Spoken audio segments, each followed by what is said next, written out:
L O ಡಿನ ಕಂಡಿಡ್ಕೋಬೇಕು. L O ಡಿನ ಕಂಡಿಕ್ಕಿಂತ ಮುಂಚೆ ನನಗೆ linear range ಕಂಡಿಡ್ಕೋಬೇಕು. Linear ರೇಂಜ್ನ ಕಂಡಿಡ್ಕೊಂಡು ನಂತರ ಎಲ್ ಒ ಡಿನ ಕಂಡುಹಿಡಿಬೇಕು. Old method L O D ಇದ್ದಂಥ ಫಾರ್ಮುಲಾ ಯಾವುದು SB/m ಅನ್ನೋದು ತಪ್ಪು. ಯಾವ್ದು ಯೂಸ್ ಮಾಡಬೇಕಿನ್ನ ನಾನು 3 ಸಿಗ್ಮಾ ಅನ್ನೋದನ್ನು ಯೂಸ್ ಮಾಡಬೇಕಾಗುತ್ತೆ.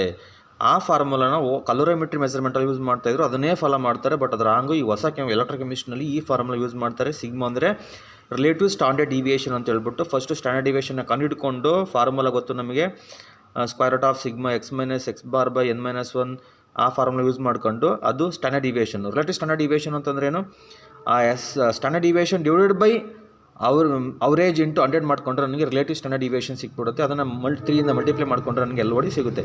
ಇರಲಿ, ಎಲ್ ಒ ಡಿ ಕಂಡುಹಿಡಿಯೋಕ್ಕಿಂತ ಮುಂಚೆಗೆ ಈ ಫಾರ್ಮುಲಾ ಅಂತ ಗೊತ್ತಾಯಿತು. ನಂತರ ಇದನ್ನು ಕಂಡುಹಿಡಿಯೋಕ್ಕಿಂತ ಮುಂಚೆಗೆ ಏನು ಮಾಡಬೇಕು ಅಂದರೆ ಫಸ್ಟು ಲೀನಿಯರ್ ರೇಂಜ್ನ ಕಂಡುಹಿಡ್ಕೋಬೇಕು.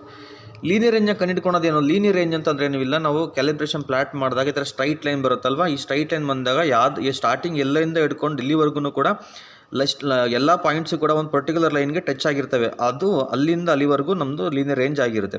ಸಮ್ಟೈಮ್ಸು ಏನಾಗಿರ್ತದಪ್ಪ ಅಂತಂದರೆ ಇದು ಇಲ್ಲಿಂದ ಇಲ್ಲಿ ಟಚ್ ಆಗಿ ಸಮ್ಟೈಮ್ಸ್ ಇಲ್ಲಿಂದನೂ ಕೂಡ ಇಲ್ಲಿಗೆ ಟಚ್ ಆಗಿರ್ತದೆ. ಆವಾಗ ನಮಗೆ 2 ಲೀನಿಯರ್ ರೇಂಜ್ ಇದೆ ಅಂತ ನಮ್ಮದು ಅರ್ಥ.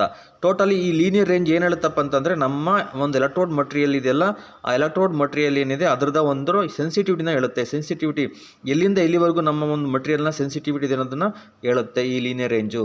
ಸೊ ಇದು ಹೆಂಗೆ ಬರುತ್ತೆ ನಮಗೆ ಅಂತ ನೋಡೋದಾದರೆ ಫಸ್ಟು ನಾವು 10 ಮೈಕ್ರೋಮೋಲ್ಸು, 20 ಮೈಕ್ರೋಮೋಲ್ಸು, 30 ಅಪ್ ಟು ಈ ಥರ ಅಪ್ ಟು 80ವರೆಗೂ ಅರೌಂಡು ಇಷ್ಟು ಮೈಕ್ರೋಮಾಲ್ಸ್ ಡಿಫ್ರೆಂಟ್ ಕಾನ್ಸಂಟ್ರೇಷನ್ಸ್ ಅಂತ ನಾವು ಹೇಳ್ತೀವಿ.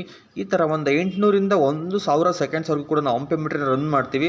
100 ಮೈಕ್ರೋಮಾಲ್ಸ್ಗೆ ನಾನು 50 ಸೆಕೆಂಡಿಗೆ, 100 ಸೆಕೆಂಡಿಗೆ, 150 ಸೆಕೆಂಡಿಗೆ ಈ ಥರ ನಾನು ಅಪ್ ಟು 800 to 1000ವರೆಗೂ ಆಗ್ತಾ ಹೋದಾಗ ಆಗ್ತಾ ಹೋಗ್ತೀವಿ. ಹಾಕಿದ್ಮೇಲೆ ಏನು ಮಾಡ್ತೀವಿ, ನಮಗೆ ಮೇಲಕ್ಕೆ ಥರ ಎಣ್ಣೆ ಥರ ಬರ್ತಾ ಹೋಗ್ತದೆ. ಅಲ್ಲಿ ನಾವು ಪ್ರತಿಯೊಂದರಲ್ಲೂ ಕೂಡ ನಾವೇನು ಮಾಡ್ತೀವಿ, ಪೀಕ್ ಕರೆಂಟ್ನ ಕಂಡುಹಿಡ್ಕೊಳ್ತೀವಿ.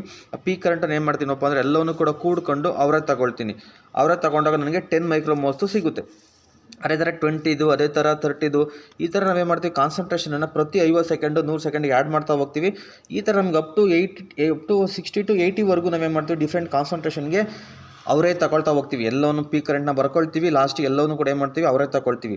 ನಮ್ಗೆ ಈ ಥರ 8 ಕಾನ್ಸಂಟ್ರೇಷನಿಂದ ನಮಗೇನು ಸಿಗ್ತದಪ್ಪ ಅಂದರೆ 8 ಅವರೇಜ್ ಪಾಯಿಂಟ್ ಸಿಗ್ತದೆ. ಆ 8 ಅವರೇಜ್ ಪಾಯಿಂಟ್ಸ್ಗಳನ್ನ ಕರೆಂಟ್ ವರ್ಸಸ್ ಕಾನ್ಸಂಟ್ರೇಷನ್ ನಾವೇನು ಮಾಡ್ತೀವಿ, ಈ ಥರ ಕರೆಂಟ್ ವರ್ಸಸ್ ಕಾನ್ಸಂಟ್ರೇಷನ್ ಇಲ್ಲಿ ಕರೆಂಟು, ಇಲ್ಲಿ ಕಾನ್ಸಂಟ್ರೇಷನ್ ಏನು ಮಾಡ್ತೀವಿ, ನಾನು ಆರಿಜಿನ್ ಗ್ರಾಫಲ್ಲಿ ಪ್ಲಾಟ್ ಮಾಡ್ತೀವಿ. ಪ್ಲಾಟ್ ಮಾಡಿದ್ರೆ ನನಗೆ ಏನು ಬರ್ತದೆ, ಕ್ಯಾಲಿಬ್ರೇಷನ್ ಗ್ರಾಫ್ ಸಿಗುತ್ತೆ.